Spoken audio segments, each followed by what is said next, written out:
Dans un premier temps, nous allons accueillir les sculpteurs. Après les sculpteurs, nous allons passer aux peintres. Après les peintres, les céramistes. Et nous allons terminer par la bande dessinée. La plupart des œuvres que vous voyez par exemple ici à l'école, ce sont des œuvres que la plupart des apprenants, lorsqu'ils ont sorti en fin de cycle, ont présenté comme œuvres de soutenance. Moi je trouve les sculptures ici incroyables, mais quand je ne savais pas que c'était daté 30 ans, 50 ans, c'est absolument, il faut préserver, il faut trouver une façon. Mais en même temps, ça me fait peur si on s'abîme encore plus. On remercie l'ENAM de nous recevoir ici pour le séminaire Acte 2 de Je suis là. C'est un séminaire qui consiste à échanger. On a assisté à des œuvres présentées par les artistes de l'ENAM sous la direction de Madame Sarah de Moussanga, qui a donné ses avis, qui a posé beaucoup de questions. Vous avez là Mamoudou, qui est le masque, mais dans l'abstraction, parce que c'est vraiment abstrait.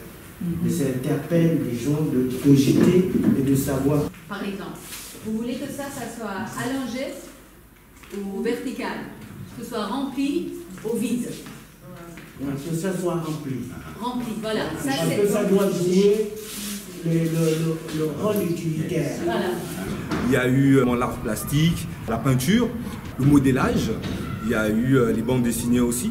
La prochaine fois, il va y avoir de la performance parce qu'il y a une peintre, femme, déjà encouragée, qui a présenté sa toile, mais qui avait une capacité, une performance très pointue qu'on propose plus tard d'effectuer. Déjà, je travaille sur une technique de collage, donc sur l'abstrait, semi-abstrait, et j'ai développé, en sortant de l'école, une manière, une forme de préparer mon support propre à moi.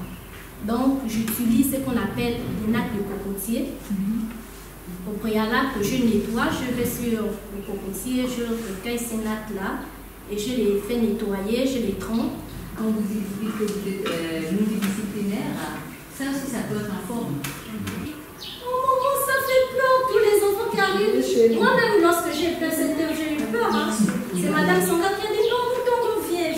Madame, je ne les touche plus. Elle m'a dit non, c'est rentré, c'est bon. Là, tu es déjà dans le domaine. Tu peux maintenant exceller.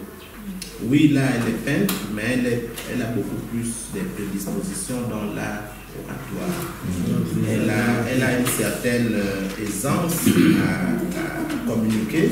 Par rapport à la présentation des projets par les artistes à l'ENAM, faisant suite donc à la réunion que nous avons eue avec Moussanga en octobre dernier, je sors de là particulièrement satisfait.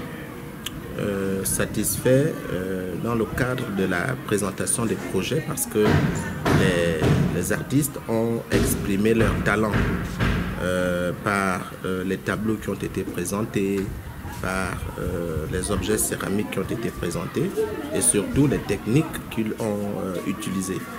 Donc vraiment nous appelons de nos voeux cette convention, ce partenariat entre l'ONG Moussanga et l'École nationale d'art et manufacture. La technique ici on a appliquée, c'est la technique à l'étang. Donc, de l'eau avec de la gouache, avec du pinceau. Donc, on fait des jeux vraiment touche. C'est un style en peinture. Donc, ça, c'est un paysage. Ici, le thème ici, c'est la protection de la nature. Donc, il fallait sortir tous les éléments possibles. Pour défendre, j'ai d'abord mis l'homme au centre. Parce que l'homme au centre de la destruction de la terre aujourd'hui, par rapport à tout ce qu'on a créé. Imaginez une salle vide, blanche. Une salle, une pièce vide et blanche. Et vous devrez mettre ça quelque part. C'est un socle. C'est sur un socle. Ce sera un socle. Un socle. Où, de quelle taille? 1 mètre. Que ce projet rayonne encore et encore et encore. Merci. Le thème ici, c'est femme portail des esprits sur la terre. Ça veut dire que l'homme est d'abord esprit, et par le canal de la femme, il se matérialise quand il vient sur terre. Et ici, nous sommes dans les symboles un peu, on va dire comment, les symboles d'éternité, parce qu'effectivement, la terre, elle est ronde, c'est non seulement un symbole d'unité, mais en même temps un symbole d'éternité. Et ici, le socle, ici, je l'ai représenté, c'est un serpent, je vais le dire clairement. D'accord? Parce que le serpent ici symbolise, on va dire ça comment? Il a une capacité de régénération.